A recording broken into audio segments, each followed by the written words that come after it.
नमस्कार, मैं सनत सिद्दीकी और आप देख रहे हैं क्राइम न्यूज। Breaking news. राष्ट्र शक्ति फाउंडेशन हमारा नारा भाईचारा मिशन को आगे ले जाते हुए प्रोफेसर शारिक खान राष्ट्रीय अध्यक्ष नूरुल हसन बेग साहब की तहरीर पर शारिक सर ने रविवार को 41 सिग्नेचर पार्क कॉलोनी में समाज सेवी मीटिंग को नया स्वरूप दिया।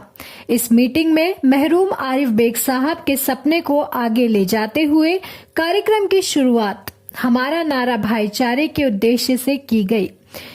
इस मीटिंग में गरीबों की समस्या को कैसे दूर किया जाए और सरकारी योजना से इन्हें कैसे फायदा दिलवाया जाए, शिक्षा रोजगार कैसे उपलब्ध कराए जाए, हिंदू मुस्लिम में आपसी भाईचारा कैसे बढ़ाया जाए, ऐसे कई मुद्दों पर बात की गई। इस मीटिंग के खुशीसी मेहमान जनाब अनीस सिद्दीकी साहब रहे। इस अवसर पर वरिष्ठ समाज सेवी मंसूरी समाज के प्रदेश सचिव जनाब रहमान मंसूरी, प्रदेश प्रभारी जनाब जाहिद मंसूरी, हाफिज शमीम, डॉक्टर तहजीब, समाज सेवी इरफान अली और आनंद ठाकुर मुख्य रूप में उपस्थित रहे। सबने एक बात पर जोर दिया, नफरत के बाजार में मोहब्बत को कायम करना है। प्रोफेसर शारिक ने अपने शायराना अंदाज में अपनी बात रखकर लोगों के दिल में राष्ट्र के लिए मोहब्बत के जज्बात पैदा कर दिए। प्रोफेसर शारिक ने आरिफ बेग साहब को याद करते हुए कुछ ये पंक्तियां पढ़ी। जर्रे को चट्टान बना दे या अल्लाह, हम सबको इंसान बना दे या अल्लाह, खाए हिंदू मुस्लिम सिख ईसाई एक थाली में, ऐसा हिंदुस्तान बना दे या अल्लाह। आप देख रहे हैं क्राइम न्यूज की खबर। हम सब का मालिक एक, हम सब के बाबा एक, हम सब की माटी एक, हम सब एक हैं, हम सब एक हैं। हमारा नारा भाईचारा, हमारा नारा भाईचारा। आरिफ बेग साहब जिंदाबाद। मैं बोलूंगा आरिफ बेग साहब तो आप लोग कहेंगे अमर रहे। आरिफ बेग साहब अमर रहे, आरिफ बेग साहब अमर रहे, आरिफ बेग साहब अमर रहे। जय हिंद। और हमारे हरदिल अजीज जनाब इरफान भाई, जिनके बारे में क्या कहें हैं।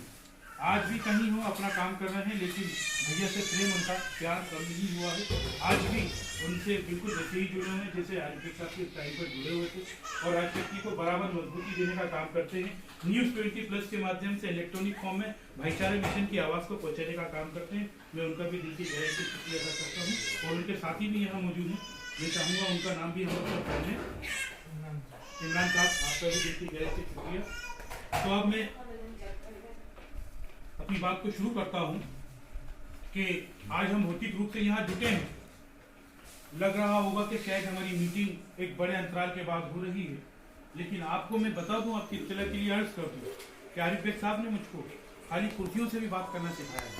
और वो तो एक ऐसे व्यक्ति थे कि जहां संख्या नहीं भी होती गंगा को पानी का। आज जहां लोग मुंडे गिनते हैं, आज जहां गाड़ियां भेजी जाती हैं, लोगों को पैसे देकर बुलाया जाता है, आरिफ बेग साहब ने कभी भी इस तरह से ना तो चुनाव में आए, ना ही उन्होंने अपनी समाज सेवा को इस रूप से विस्तार दिया। उन्होंने तो लोगों को जगाने का काम किया अंतर्मन से कि इंसान खुद अपनी नैतिक जिम्मेदारी समझे, अपने नैतिक मूल्यों को वो खुद समझे और जिम्मेदारी के साथ वो राष्ट्र के साथ खड़ा हो, आगे आए और सभी धर्मों के सद्भाव के लिए काम करे।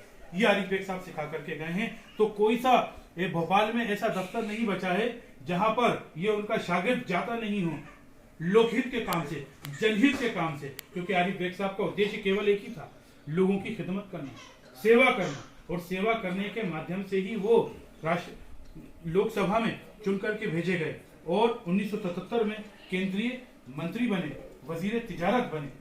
लोगों की सेवा करने का ही सुखद नतीजा था कि जहां इमरजेंसी के दौरान बहन श्रीमती इंदिरा गांधी ने उनको पूरे 19 महीने के लिए जेल में भेज दिया था, लोकतंत्र की हत्या सी कर दी गई थी, वहां उन्होंने जेल से रहकर भी नफरतों को मिटाने का काम किया। आरएसएस के भाइयों को और जमात इस्लामी के लोगों को आपसी सद्भाव के साथ बैठने, उठने, नमाज पढ़ने, पूजा करने के लिए उन्होंने जिस तरह से प्रेरित किया, वो अपने आप में मिसाल बन गई, उदाहरण बन गई। और 1977 में जब हालात सही हुए और आपको टिकट दिया गया तो पूरे 1,09,000 वोटों से आपको चुन करके लोकसभा में भेजा गया।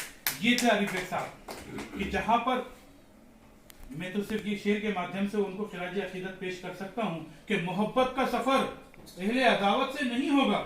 इरफान भाई बतौर खास कि मोहब्बत का सफर अहले अदावत से नहीं होगा और जुनू का खेल अरबाब सियासत से नहीं होगा, और हम ही उठेंगे तब। ऐसी ही जानकारी के साथ फिर मिलेंगे। देखते रहें क्राइम न्यूज, पल पल की खबर, हर पल की खबर। क्राइम न्यूज, नमस्कार।